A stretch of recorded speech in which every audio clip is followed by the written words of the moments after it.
जहां एक तरफ भारत ईरान के साथ दोस्ती के हाथ आगे बढ़ा रहा है, वहीं अब अमेरिका नहीं चाहता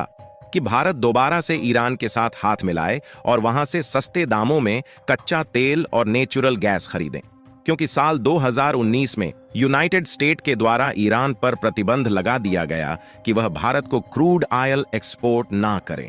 लेकिन यह प्रतिबंध केवल 5 साल के लिए ही लगाया गया था और अब यूनाइटेड स्टेट में फिर से इलेक्शन होने जा रहा है, जिससे यह प्रतिबंध इस समय पूरी तरह से हटा दिया गया है। लेकिन अब जब भारत ईरान की ओर अपने पैर आगे बढ़ा रहा है, तो अमेरिका ने ईरान के ऊपर मिसाइलों द्वारा अटैक करना शुरू कर दिया, जिससे वह डर जाए और भारत से दोस्ती का हाथ पीछे खींच ले। जिसके लिए अमेरिका के द्वारा सीरिया और इराक में मौजूद सभी ईरानी ठिकानों पर मिसाइलों द्वारा अटैक किया जा रहा है।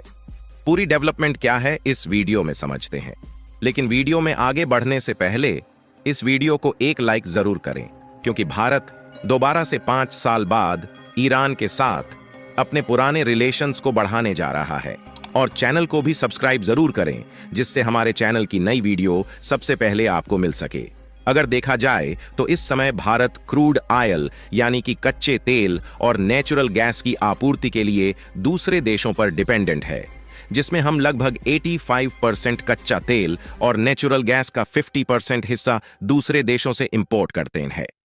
जिसके लिए मेजरली कतर, रसिया और यूएई जैसे देशों से भारत में क्रूड ऑयल और नेचुरल गैस इंपोर्ट किया जाता है। और भारत के इसी मजबूरी का फायदा ये देश अभी तक उठाते आ रहे थे, जिससे कच्चे तेल और नेचुरल गैस की इंपोर्ट के लिए भारत को हाई कास्ट चुकाना पड़ता था। और इसीलिए भारत में डीजल और पेट्रोल के दाम साल 2019 के बाद से अभी तक कम नहीं हुए हैं। लेकिन अब फाइनली ईरान के ऊपर से अमेरिका द्वारा लगाया गया सेक्शंस हटा लिया गया है, जिससे हम दोबारा ईरान से क्रूड ऑयल और नेचुरल गैस इंपोर्ट करने वाले हैं, जिसमें भारत की जानी मानी कंपनियां ऑयल इंडिया, हिंदुस्तान पेट्रोलियम और एचपीसीएल जैसी कंपनियां अब दोबारा ईरान से कच्चे तेल को खरीदने जा रही हैं। आपको बता दें कि हाल ही में कुछ दिनों पहले 15 जनवरी को भारत के foreign minister S Jaishankar Prasad ji Iran गए हुए थे, जहां पर इन दोनों देशों के बीच कुछ नए प्रोजेक्ट की शुरुआत करने और बायलैटरल ट्रेड को बढ़ावा देने की बात की गई, जिसमें ईरान भारत को सस्ते दामों में कच्चा तेल और नेचुरल गैस देने के लिए तैयार है। वैसे देखा जाए तो भारत साल 2019 के पहले ईरान से ही ज्यादा से ज्यादा मात्रा में कच्चा तेल इंपोर्ट करता था। और अगर आप इस मैप में देखेंगे तो भारत की ईरान से दूरी बहुत ही कम है, यानी कि लगभग 2800 किलोमीटर के आसपास है। और देखा जाए तो इस समय लाल सागर में हूती विद्रोहियों के अटैक के कारण रूस और यूएई के साथ भारत का ट्रेड रूट प्रभावित हो चुका है, जिससे रूस और यूएई से कच्चा तेल इंपोर्ट करने में दिक्कतों का सामना करना पड़ रहा है। जिसके कारण एक रिपोर्ट के मुताबिक जो भारत के द्वारा दूसरे देशों को ऑयल एक्सपोर्ट किया जाता है, उसमें जनवरी के महीने में मंदी देखने को मिली है, क्योंकि भारत में दुनिया की सबसे बड़ी और पावरफुल रिफाइनरी मौजूद होने के कारण हम दूसरे देशों से कच्चा तेल इंपोर्ट करते हैं और इस कच्चे तेल को रिफाइंड करके दूसरे देशों को पेट्रोल और डीजल भी एक्सपोर्ट किया जाता है, जिसमें भारत की एमआरपीएल यानी कि मैंगलोर रिफाइनरी एंड पेट्रोकेमिकल्स और चेन्नई पेट्रोलियम ने पिछले साल 2023 में 49.6 मिलियन टन क्रूड ऑयल अलग अलग देशों से इंपोर्ट करके रिफाइंड किया है। लेकिन इस साल 2024 के जनवरी महीने में लाल सागर में हूती विद्रोहियों के अटैक के कारण कच्चे तेल के इंपोर्ट में धीमी गति देखने को मिली है। लेकिन अब फाइनली 5 साल बाद फिर से ईरान भारत को सस्ते दामों में कच्चा तेल बेचने के लिए तैयार है। इसके बाद इंडियन ऑयल मार्केट में भी फ्लक्चुएशंस देखने को मिल सकती हैं और भारत में इस समय रूस और यूएई के द्वारा $79 प्रति बैरल की कीमत से कच्चा तेल इंपोर्ट होता है।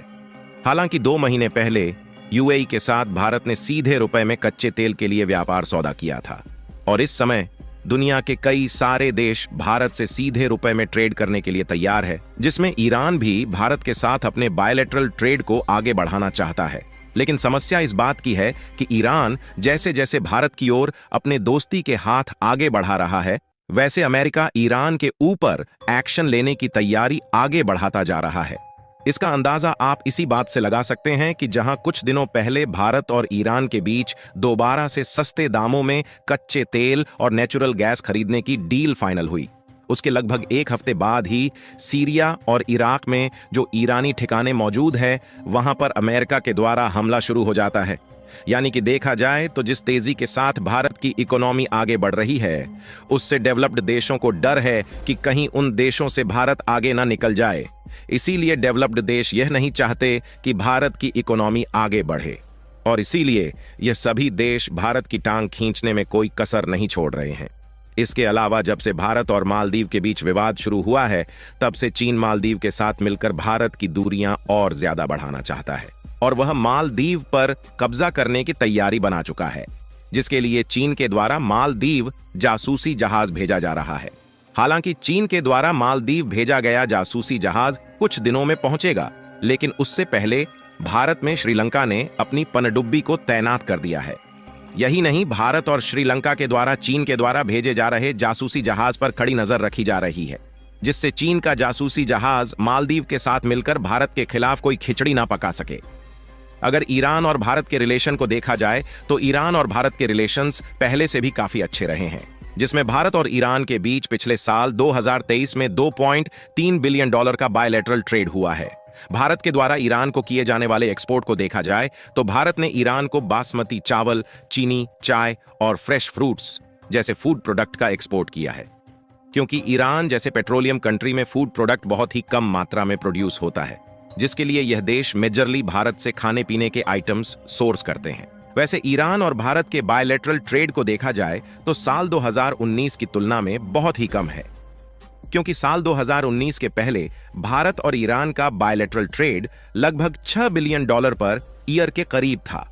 पिछले 5 सालों में भले ही ईरान के द्वारा भारत में पेट्रोलियम प्रोडक्ट इंपोर्ट नहीं किया गया है, लेकिन भारत के द्वारा ईरान को किए जाने वाला एक्सपोर्ट बिल्कुल भी प्रभावित नहीं हुआ। और आप इसी से अंदाजा लगा सकते हैं कि अमेरिका चाहे कितनी भी कोशिश क्यों न कर ले, भारत और ईरान की दोस्ती को कमजोर नहीं किया जा सकता। अभी तो केवल सीरिया और इराक में ही ईरान के ठिकानों पर अमेरिका ने हमला किया है, लेकिन अब ईरान और अमेरिका के बीच अगले कुछ दिनों में जंग देखने को मिल सकती है, क्योंकि इसके लिए राष्ट्रपति जो बाइडेन ने मंजूरी दे दी है। अमेरिकी सूत्रों का कहना है कि ये हमले तब किए जाएंगे जब मौसम थोड़ा खराब हो। ऐसी स्थिति में दुश्मन को जवाब देने का मौका कम मिलेगा। हालांकि यह भी ध्यान रखना होगा कि मौसम इतना भी खराब ना हो कि वह उल्टा ही नुकसान कर जाए, और ऐसा इसलिए क्योंकि पिछले कुछ समय से जो बाइडेन गहरे दबाव में हैं, उनसे ईरान पर एक्शन लेने की मांग की जा रही है। बाकी आपको क्या लगता है कि ईरान और अमेरिका के बीच का यह युद्ध जल्द ही शांत होगा या नहीं? अपनी राय कमेंट में जरूर बताएं, क्योंकि अमेरिका का यह कहना है कि ईरान पर हमला करने के लिए उस पर दबाव डाला जा रहा है,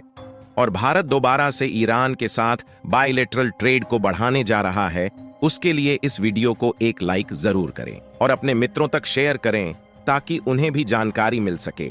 और चैनल को भी सब्सक्राइब जरूर कीजिए, जिससे हमारे चैनल की नई वीडियो सबसे पहले आपको मिल सके।